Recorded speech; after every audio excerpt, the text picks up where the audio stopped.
जय हिंद दोस्तों, मैं सुमन पटेल लुसेंट वाला यूट्यूब चैनल पर आपका स्वागत करता हूं। आज जो है यह हम लोग इतिहास का लुसेंट ऑब्जेक्टिव का सारा क्वेश्चन इस चैनल पर डिस्कशन होगा और A to Z क्वेश्चन का डिस्कशन होगा। और आज से हम लोग यह शुरू कर रहे हैं। और भारतीय इतिहास आज लिए हैं और पहला टॉपिक है भारतीय इतिहास का सामान्य परिचय। सामान्य परिचय में कुल मिलाकर यह 44 क्वेश्चन दिया है। तो इसको हम लोग डिस्कस करते हैं। और देखिए, वीडियो को शेयर कीजिए, अगर वीडियो पसंद आए तो चैनल को सब्सक्राइब कीजिए, लेकिन पहले सारे वीडियो को देखिए, लगे कि कुछ फायदा होगा तो ही आप चैनल को सब्सक्राइब कीजिए। तो चलिए चलते हैं आपका यह प्रश्न नंबर पहला पर। तो चलिए देखिए, ये जो आपका क्वेश्चन होगा, बिहार एसएससी जो भी सचिवालय का एग्जाम आने वाला है, बिहार दरोगा, BPSC, SSC, railway, SSC GD, जितने भी वनडे कॉम्पिटिटिव एग्जाम आता है सब में आपको बहुत ही हेल्प करेगा। तो चलिए देखते हैं आज का पहला नंबर क्वेश्चन क्या है। देखिए, भारतीय इतिहास का सामान्य परिचय। देखिए, इसका अगर पीडीएफ प्राप्त करना हो तो आप मेरा टेलीग्राम चैनल लीड मैथमेटिक्स को ज्वाइन करें। लीड मैथमेटिक्स को ज्वाइन करें, वहां पर आपको सारा सेट का आपका पीडीएफ मिल जाएगा। तो पहला प्रश्न है, इतिहास के तहत अध्ययन किया जाता है। तो इतिहास के तहत जो है अध्ययन किसका करते हैं, तो यह अतीत का अध्ययन किया जाता है, ऑप्शन ए। प्रथम यूनानी इतिहासकार कौन था? प्रथम यूनानी इतिहासकार जो था यह कौन था? हेरोडोटस था, ऑप्शन आपका बी राइट आंसर होगा। अगले प्रश्न की तरफ चलते हैं, प्रश्न नंबर आपका 3। प्रश्न नंबर 3 को ध्यान से पढ़ेंगे और क्या कह रहा है।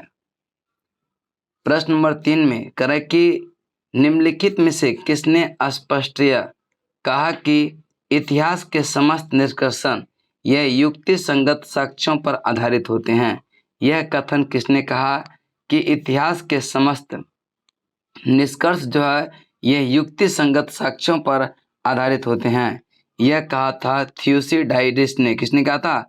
थ्यूसिडाइडिस। और ये देखिए, नेट जेआरएफ 2012 में ये क्वेश्चन पूछा गया है। द हिस्ट्री के रचनाकार कौन थे? द हिस्ट्री के रचनाकार जो थे यह हेरोडोटस थे, और हेरोडोटस को ही इतिहास का पिता कहते हैं।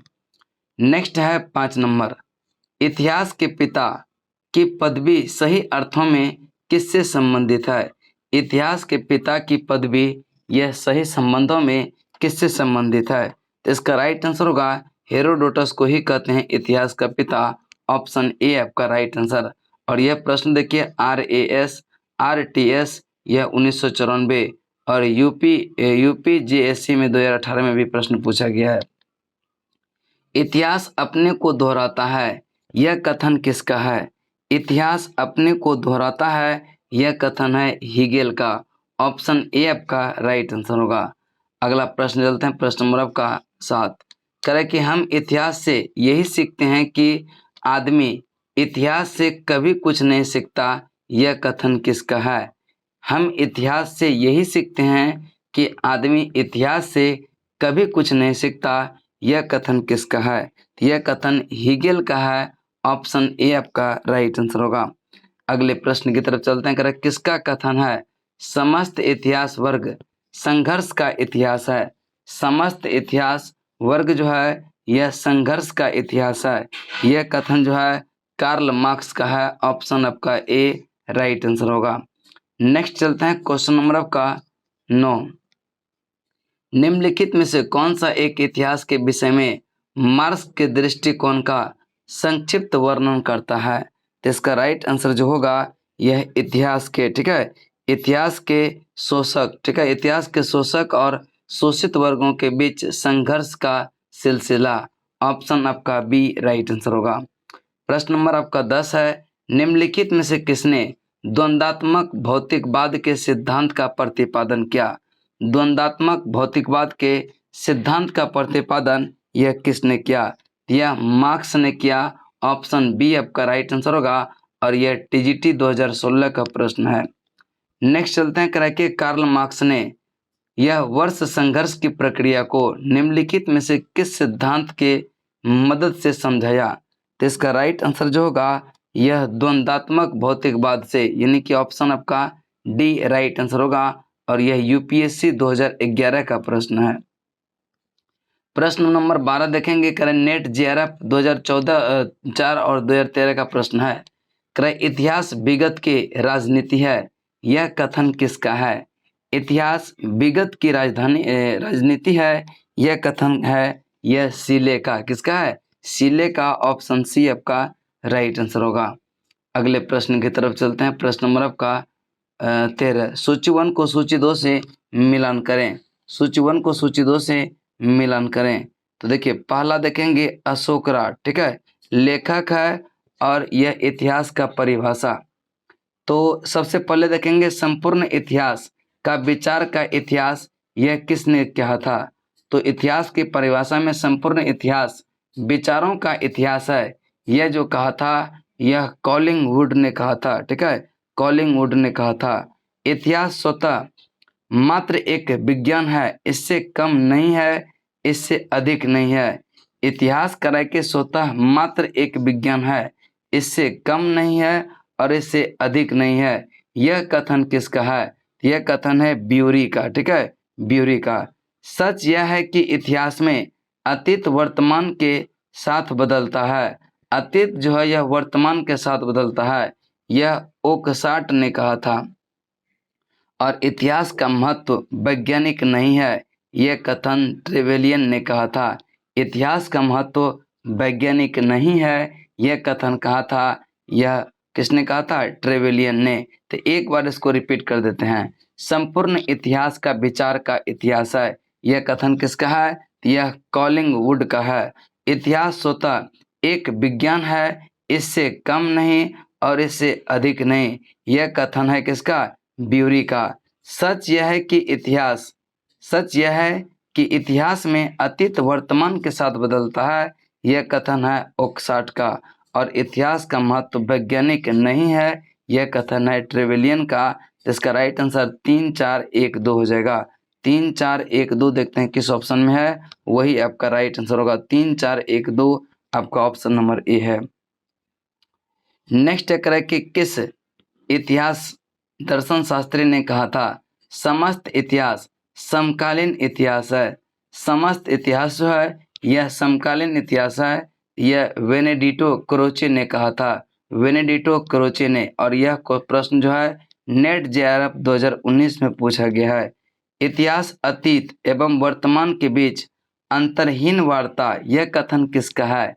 कि इतिहास अतीत एवं वर्तमान के बीच अंतहीन वार्ता है, यह कथन जो है यह ई एच कार का है, ई एच कार। और यह प्रश्न भी देखेंगे नेट जेआरएफ 2016 और बिहार जुडिशियल सर्विस 2016 में प्रश्न पूछा गया है।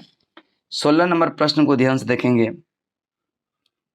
करें कि किन तिथियों के साथ प्रयुक्त होने वाला बीसी का संक्षिप्तार है? यानी बीसी का फुल फॉर्म क्या कहता है? तो यह बिफोर क्रिस्ट, यानी किसका राइट आंसर होगा? ऑप्शन नंबर ए। नेक्स्ट है करें कि तिथियों के साथ प्रयुक्त होने वाला एडी का पूर्ण रूप क्या है? तो यह एडी का पूर्ण है एनो डोमिनी, यानी कि आपका राइट आंसर होगा option number A, anno domini. अगला प्रश्न है 50 वर्ष पूर्व, ठीक है, 50 ईसा वर्ष ईसा पूर्व का मतलब क्या है? तो 50 ईसा पूर्व का मतलब है क्या है? तो यह वर्ष 150 ईसा पूर्व के बाद आता है, यानी 50 ईसा पूर्व जो है वह 150 ईसा पूर्व के क्या होता है? बाद आता है, चूंकि ईसा पूर्व वह घटते क्रम में होता है।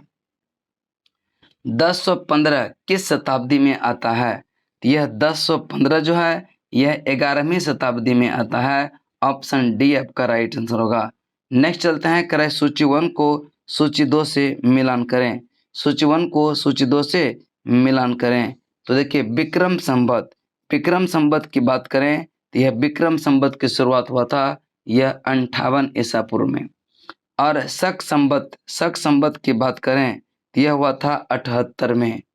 और गुप्त संवत की बात करते हैं तो यह गुप्त संवत की हुआ था 1320 ईस्वी में।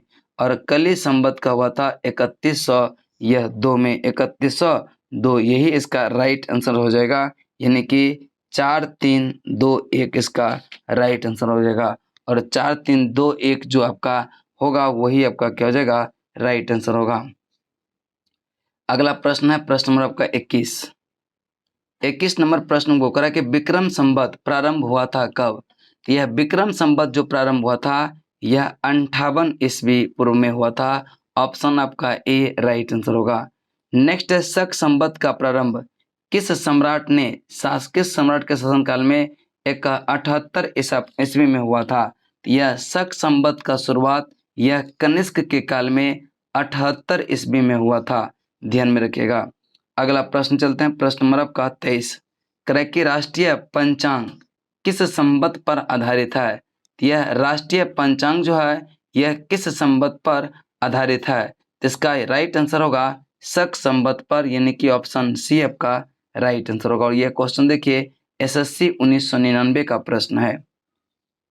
गुप्त संवत को प्रारंभ करने का श्रेय किसे दिया जाता है। गुप्त संवत का यह प्रारंभ करने का श्रेय चंद्रगुप्त प्रथम को दिया जाता है। ऑप्शन ए आपका राइट आंसर होगा। नेक्स्ट, चंद्रगुप्त ने यह गुप्त संवत का प्रारंभ किस उपलक्ष्य में किया था।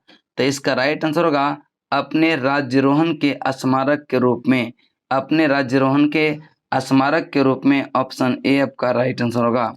निम्न कथन पर विचार कीजिए और नीचे दिए गए कोट का उत्तर कर जो है सही उत्तर का पहचान करें।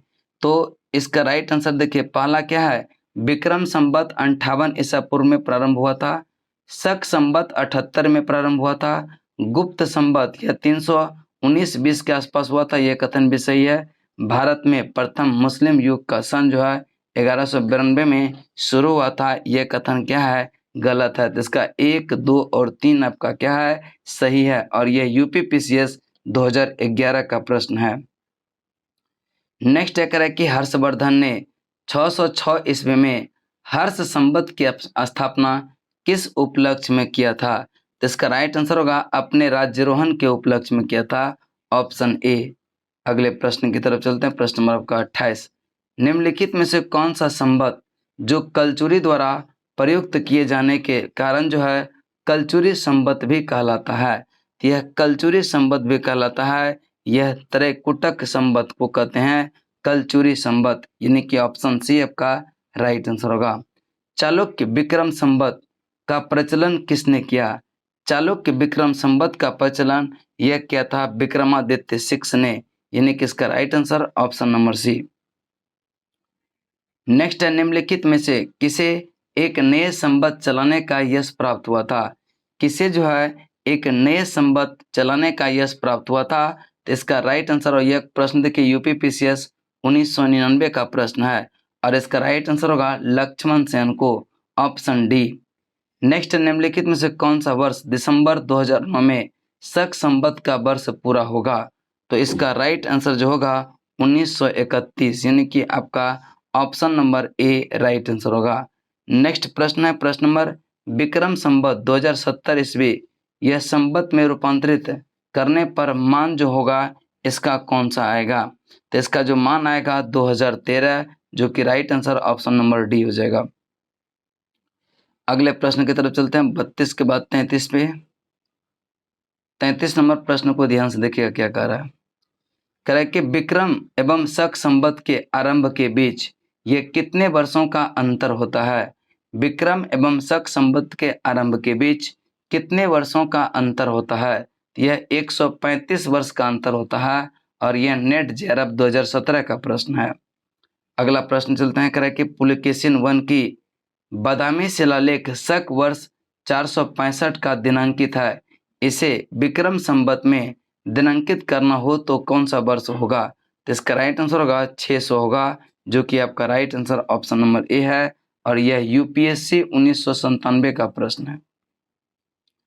चलिए अगला प्रश्न चलते हैं। कह रहा है कि राजस्थान सरकार के कैलेंडर में यह विश्वविद्यालय संख्या यह 2060 ठीक है लिखा हुआ है। यह शक संवत क्या होगा। 2060 जो विस्थापन का संख्या वो कितना लिखा है, यह 2063 लिखा हुआ है। तो यह शक में जो होगा यह 1928 इसका राइट आंसर होगा और यह आरपीएससी में पूछा गया है। अगले प्रश्न चलते हैं, करें कि 36 नंबर, पुरातत्व में अस्तर विन्यास पद्धति निम्नलिखित में से किसको समझाने के लिए प्रयुक्त किया जाता है? तो यह भौतिक अवशेष के क्रमिक निक्षेप, ठीक है, भौतिक अवशेष के क्रमिक निक्षेप, और यह क्वेश्चन यूपीएससी 2004 का प्रश्न है। अगला प्रश्न है प्रश्न नंबर आपका 37, कार्बन 14 तिथि निर्धारण पद्धति का विकास किया गया। तो यह कार्बन, ठीक है, कार्बन 14 तिथि निर्धारण का विकास जो किया गया, यह किसने किया? यह विलर्ड, ठीक है, विलर्ड लिब्बी ने, ठीक है, विलर्ड लिब्बी ने किया। ऑप्शन डी इसका राइट आंसर होगा।